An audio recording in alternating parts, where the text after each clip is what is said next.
Salve, meus caros, professor Fred aqui. Hoje, nesse terceiro vídeo da nossa série dedicada ao edital de filosofia da UFPR, da Universidade Federal do Paraná, vamos nos debruçar sobre a obra de Baruch Spinoza. Spinoza, um filósofo holandês que nasceu em 1632, faleceu em 1677, e é um filósofo que vai te ajudar muito você perceber que ele é muito influenciado pelo racionalismo de René Descartes. Lembram-se de Descartes? Aquele filósofo francês racionalista e que, portanto, afirmava que na busca pelo conhecimento você deve desprezar os cinco sentidos. Eles são fonte de engano, eles só te mostram o que o mundo parece ser e não o que de fato o mundo é. E você deve confiar apenas na razão, no raciocínio, na lógica. Por isso, racionalismo, certo? Só a razão pura, só a lógica, só a nossa faculdade racional pode nos levar a algum conhecimento concreto sobre a realidade. Os cinco sentidos só te dão aparência, não essência. Só te dão opinião, não verdade, certo? Então, Spinoza vai criar uma filosofia que ali para o século XVII, sobretudo, vai ser no mínimo controversa, vai trazer todo tipo de problema para ele. Imagina, século XVII, né? As fogueiras da Santa Inquisição ainda ardendo, rolando solta na Europa, e ele vai vir com uma proposta filosófica que vai bater de frente com todos os livros sagrados do Ocidente do período.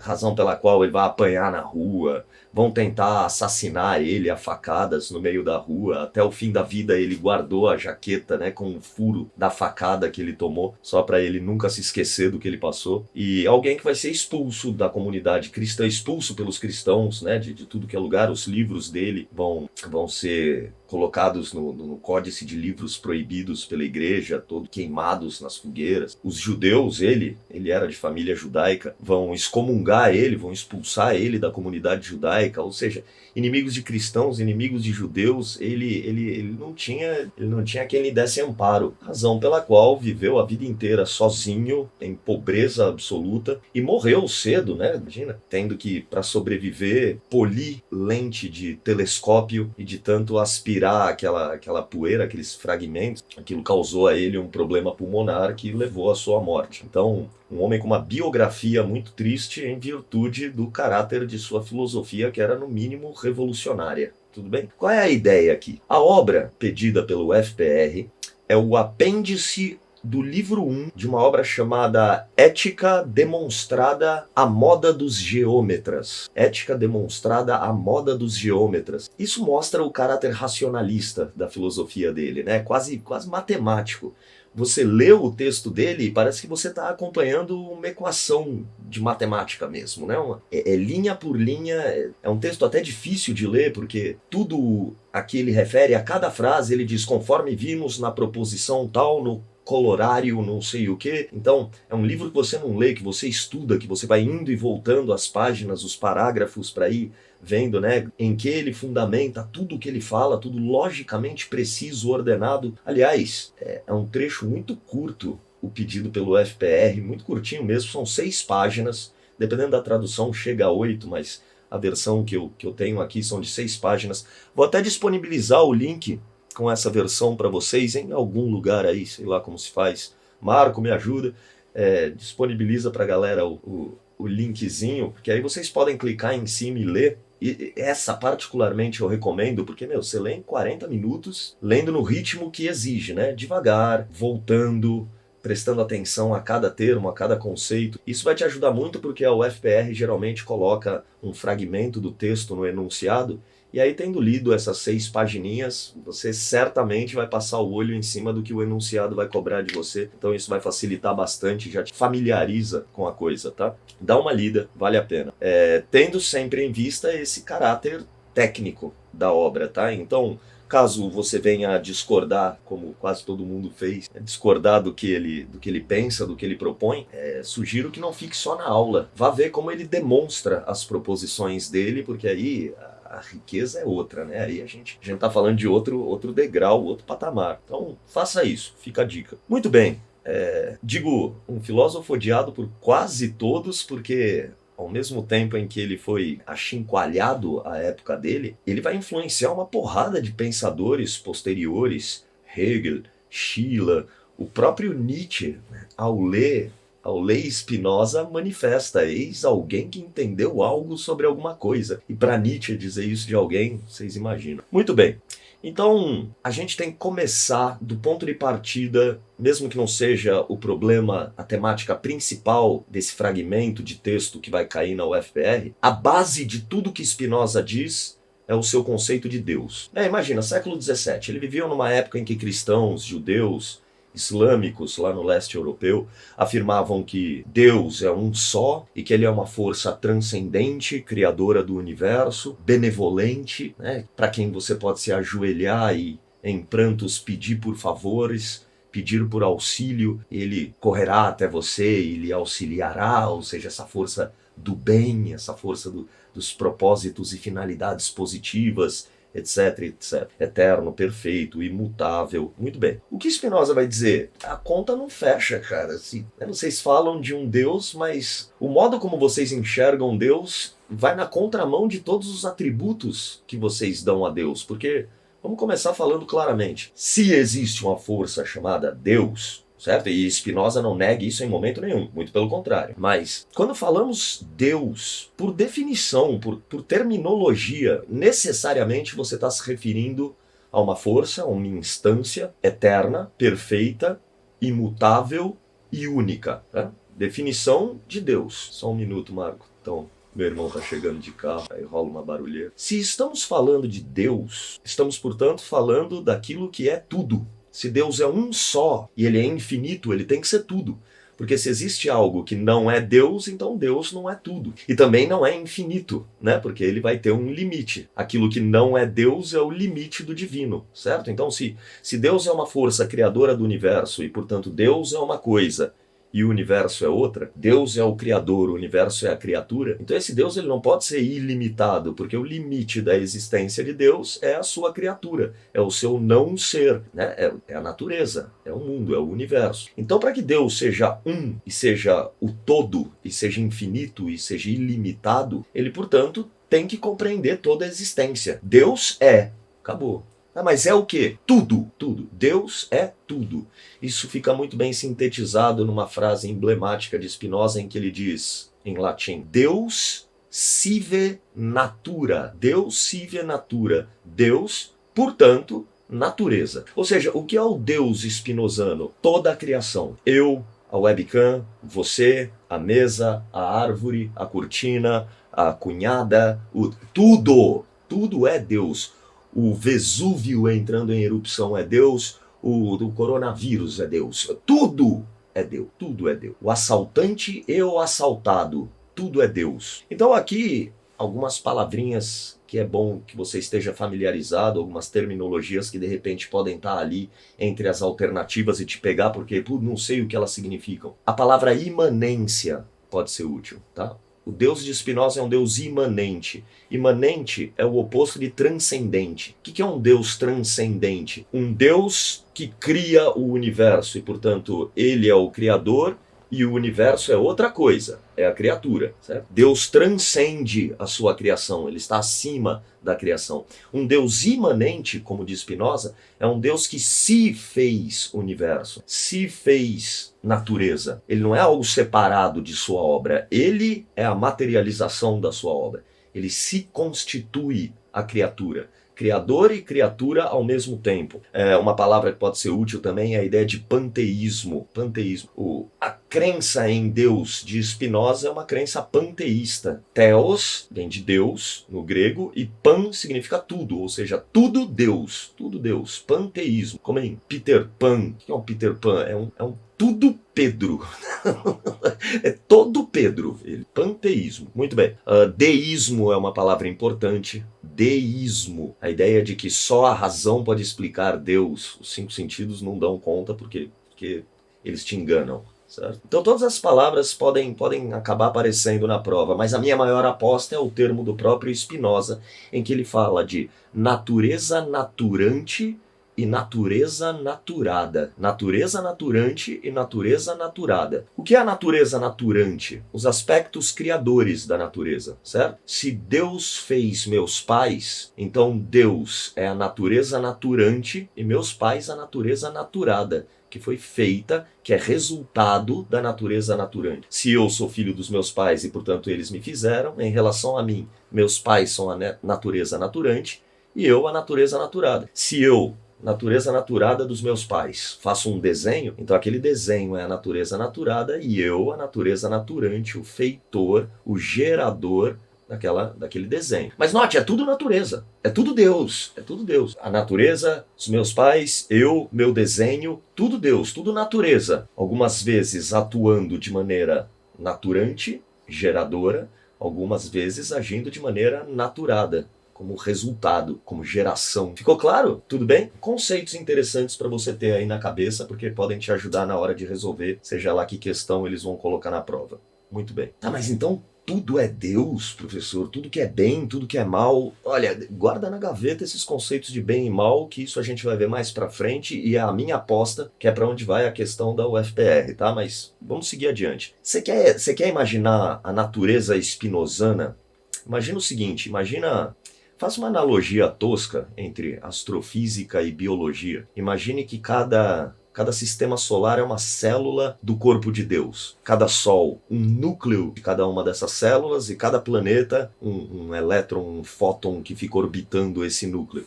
Imagine cada um de nós como microhabitantes de cada um desses elétrons, e o todo o universo sendo Deus. Não só a matéria, claro, todas as leis, né? Gravidade, termodinâmica, fusão forte, fusão fraca, eletromagnetismo, tudo isso compreenderia Deus. Deus é tudo. Se existe, é Deus. Acabou. Neil deGrasse Tyson. Já ouviram falar desse cara? Ele é um astrofísico, diretor do Planetário de Nova York. É muito midiático, muito famoso, tá em todas. O cara é um gigante. Ele até fez uma ponta no filme do Man of Steel, O Homem de Aço. Neil deGrasse Tyson, ele deu uma palestra brilhante. Se eu não me engano, você encontra no YouTube essa palestra com o título algo como Somos Feitos de Poeira Cósmica. Neil deGrasse Tyson, Somos Feitos de Poeira Cósmica. É uma palestra em que ele demonstra cientificamente que se nós analisarmos todos os elementos que compõem o corpo humano e compararmos com os elementos que compõem a estrutura do próprio universo, dá match. É rigorosamente a mesma coisa, sabe? Se a gente pegar a porcentagem de oxigênio que compõe o seu corpo e analisarmos a quantidade de oxigênio percentual que existe no universo, a porcentagem é a mesma. Se nós pegarmos a quantidade percentual proporcional de hidrogênio no seu corpo e compararmos com o que encontramos percentualmente de hidrogênio no universo, a porcentagem é a mesma. Você é feito de universo. O ferro na sua corrente sanguínea foi forjado no núcleo de um sol que explodiu na casa do cacete há trilhões de anos atrás. Tudo que existe no universo é uma coisa só. É da mesma substância, diz Spinoza, né? A palavra substância é importante. Tudo é uma mesma substância. E que substância é essa? Deus, que tem diferentes atributos, diferentes manifestações. Árvore, tijolo, teclado, Fred, diferentes atributos do divino. Ficou claro? Mas a substância é uma só. Deus. Acabou. Por isso, para Spinoza, a ideia de que existam milagres é aberrante. Aberrante. O que é um milagre? Sei lá, transformar água em vinho.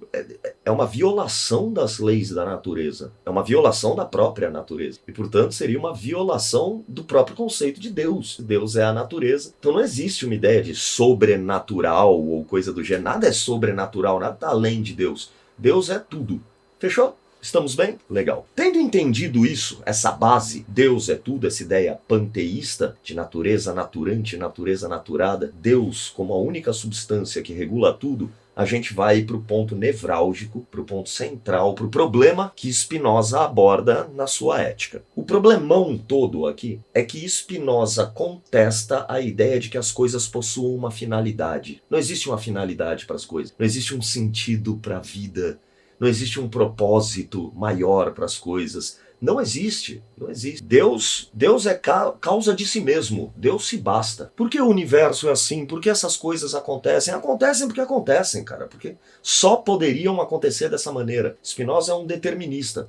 Porque Deus é assim. E, portanto, é assim que as coisas são. Acabou. Então ele vai abordar o problema da finalidade. E aqui a ideia de Deus que a gente falou vai permear tudo que falamos, tá? Para entender o problema da finalidade, por que a gente tem esse preconceito, essa ideia pré-concebida de que tudo tem um propósito, de que tudo tem uma utilidade, de que tudo atende a uma função, tudo tem uma razão de ser. Para abordar esse problema, ele vai passar por 3 etapas de pensamento diferentes. Tá? 3 etapas de pensamento diferentes. A primeira delas, por que a gente aceita, por que a gente cai nesse papinho de que existe uma finalidade para tudo? Esse é o primeiro. Segundo, ele demonstra por que essa finalidade é uma impossibilidade, por que a gente está enganado em aceitar essa ideia. E terceiro, quais são os problemas, os preconceitos, ele fala, essas ideias pré-concebidas, essas falsas ideias. Quais são os problemas, os preconceitos que acreditar em finalidade traz para a nossa vida? Esses são os 3 passos desse grande problema dele, né, que é a galera acredita que existe um propósito para tudo, que existe uma finalidade para tudo, e isso é errado, e nos faz viver errado. Então é um problema importante. Vamos lá, vamos começar do primeiro passo. Por que a gente aceita a ideia de que existe uma finalidade, um propósito para as coisas? Em primeiro lugar, porque a gente acredita que é livre. Olha que louco, cara. Olha, a gente realmente acredita que nós temos escolhas, que nós decidimos. Se eu levantei meu braço agora foi porque meu córtex pré-frontal, minha consciência altamente desenvolvida, decidiu fazer isso. Não somos livres, não há liberdade. A escolha é uma ilusão. Cara, isso é revolucionário. Tudo o que nós fazemos do único jeito que poderíamos fazer. E a gente só acredita que é livre porque a gente ignora as causas internas que nos levam a agir de determinada maneira ao invés de outra. Então o que Spinoza está dizendo é que existe 1 milhão de motores naturais dentro de nós, emoções, impulsos, vontades de potência, que se convertem em pensamento e que se convertem em ação. Então não é que você conscientemente escolhe o que faz. Suas emoções determinam a sua consciência e te levam a agir. Não é que você é diretor do filme que é a sua vida e você escolhe o final, você escolhe o que cada personagem faz e o rumo da trama. Não, não, não. Você é o espectador sentado na sala do cinema assistindo o filme da sua vida desenrolar diante dos seus olhos, né? Você ocupa o primeiro lugar na fila como indivíduo assistindo a si mesmo agir como age. E se você acha essa ideia absurda, vai estudar Eduardo Gianetti e toda a neurologia por trás do que ele fala. Segundo a neurologia hoje, a gente está a um passo de descobrir que, de fato, neurologicamente falando, sinapticamente falando, a escolha não existe, né? É uma ilusão. Isso está num livro fantástico de Eduardo Gianetti. Precisam ler, chamado A Ilusão da Alma. Livro absurdamente espetacular. Muito bem. Então nós acreditamos que somos livres. Aí, se você quiser cavar isso um pouco mais fundo, leia a obra do autor. E já que nós acreditamos que somos livres, já que nós acreditamos que temos escolhas na vida, né? Nós acreditamos que temos escolhas do mesmo jeito que uma macieira poderia acreditar que é ela quem decide em toda a época do ano, naquela mesma época da maçã. Ai, não sei, é curioso, como todo ano chega essa época, me dá uma vontade de dar maçã. É a mesma coisa. Ela não escolhe da maçã, é a natureza dela. Forças internas fazem com que a maçã brote dela, que a macieira, como natureza naturante, gere maçãs, natureza naturada, porque é só o que a macieira poderia fazer, né? Do mesmo jeito, tudo que eu ou você fazemos na vida só é do jeito que poderia ser. Acabou. Mas qual é o problema de acreditarmos que somos livres? O que isso tem a ver com o problema da finalidade? É que se a gente acredita que escolhe, então a gente acredita que escolhe o que nos é mais útil. Buscamos aquilo que atende às nossas finalidades. Buscamos escolher aquilo que nos parece ser o mais adequado na nossa trajetória. Você que pensa em fazer, sei lá, medicina, direito, artes cênicas, filosofia, acredita que escolheu fazer esse curso porque isso atende a uma finalidade para a sua vida que seja mais adequada, quando na verdade não. Você só fez a única coisa que poderia fazer, porque é a sua natureza. E o problema de sempre buscarmos o que nos é útil é que isso nos faz sempre procurar qual é a finalidade das coisas. Para que as coisas servem? Isso vai servir para quê? Se eu fizer isso, eu consigo o quê? Se eu fizer assado, isso vai ser bom para mim por que motivo? Para que as coisas servem? Quando na verdade nada serve para nada. As coisas são como só poderiam ser porque Deus basta a si mesmo. Ficou claro?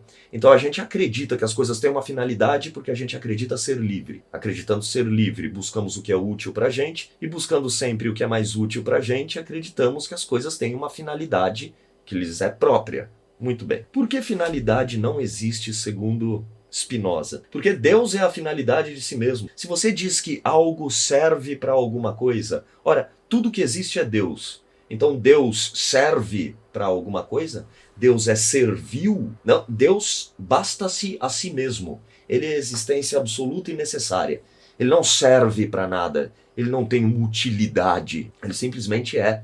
E, portanto, toda a ideia de finalidade iria contra o conceito de Deus. E se Deus é tudo, finalidade não é nada. Fechou? E aí, no seu terceiro passo, por que a gente está tocando nesse assunto? Deixa as pessoas achar que as coisas têm finalidade. Caramba, se deixa elas felizes, isso faz você viver errado. Porque note, quais são os preconceitos, as ideias errôneas, preconcebidas, que o finalismo, a ideia de que tudo tem uma finalidade, nos traz? Qual é o problema existencial que acreditar que tudo tem uma finalidade traz pra gente? A partir do momento em que você começa a ver o mundo e as coisas do mundo com relações de propósito, de finalidade, você começa a separar que finalidades são melhores, mais adequadas, e que finalidades são piores, menos adequadas. Ou seja, você começa a ver o mundo como bem e mal, certo e errado, justo e injusto, melhor ou pior, gordo e magro, alto e baixo. E esses conceitos não são reais. Deus não pode ser melhor e pior ao mesmo tempo. Pega, por exemplo, o ato de um assalto. O ato de um assalto é bom ou mal?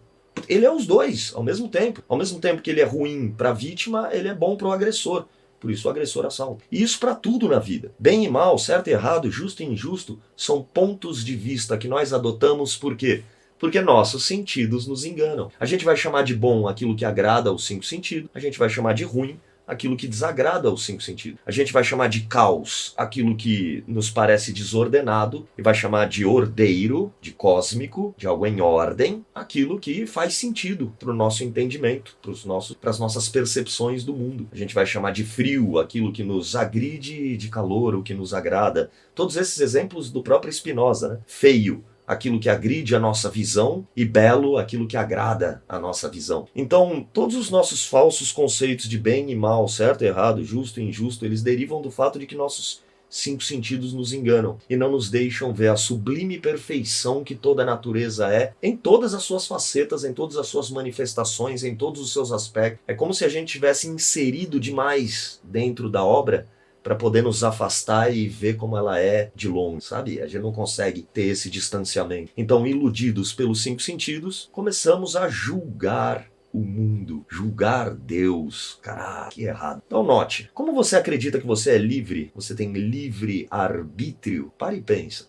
Livre-arbítrio. De onde vem arbítrio? Árbitro, juiz. Livre-arbítrio, liberdade para julgar. Julgar o que é bom, o que é ruim, o que é belo, o que é feio. Você come experimenta uma refeição que agrada o seu paladar, você diz que é uma boa refeição. Mas como uma refeição que desagrada seu paladar, essa refeição é ruim. Isso são só seus 5 sentidos fazendo livres arbítrios, julgando livremente, portanto erroneamente, a natureza ao seu redor, que é toda perfeita e ponto. Porque Deus é perfeito, porque a perfeição é atributo de Deus, e se Deus é tudo, a perfeição está em tudo, acabou. Todos os seus julgamentos são falsos. Razão pela qual ele termina o texto, praticamente, é o penúltimo parágrafo do texto, é ele dizendo o seguinte: a perfeição não é medida pelo fato de agradar ou desagradar, mas sim por sua natureza e potência, pelo que ela é e pelo que ela gera. Isso é a perfeição. Tudo o que é e tudo o que é gerado.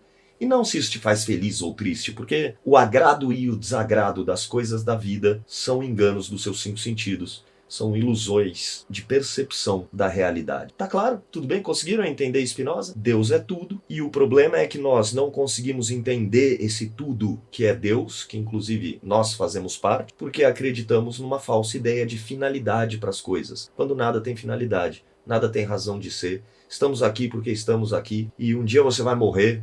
Todos os seus esforços vão se decompor junto com o seu corpo e se decompor em Deus e continuar sendo parte de Deus, de outros atributos de Deus. Um Deus eternamente reciclando-se, ressignificando-se, gerando a si mesmo como criador e criatura de si mesmo, como natureza naturante, natureza naturada de si mesmo. E toda a ideia de liberdade só nos faz perseguir e insistir nesse erro, que é a ideia de que o universo é feito de opostos, de bem e mal, certo e errado, justo e injusto, quando tudo isso é só ponto de vista, só existe na sua cabeça, porque seus 5 sentidos percebem o mundo captam o mundo sensorialmente dessa maneira, em vistas ao que agrada as suas sensações e ao que desagrada. Ficou claro? Eu espero que tenham entendido Spinoza.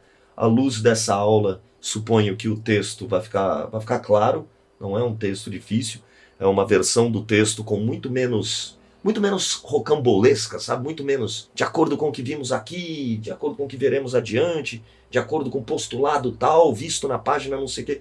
Não, é um texto bem enxuto, bem limpo, você detona em alguns minutos, tá bom? Muito obrigado, meus caros, espero ter ajudado e até nosso próximo vídeo. Grande abraço.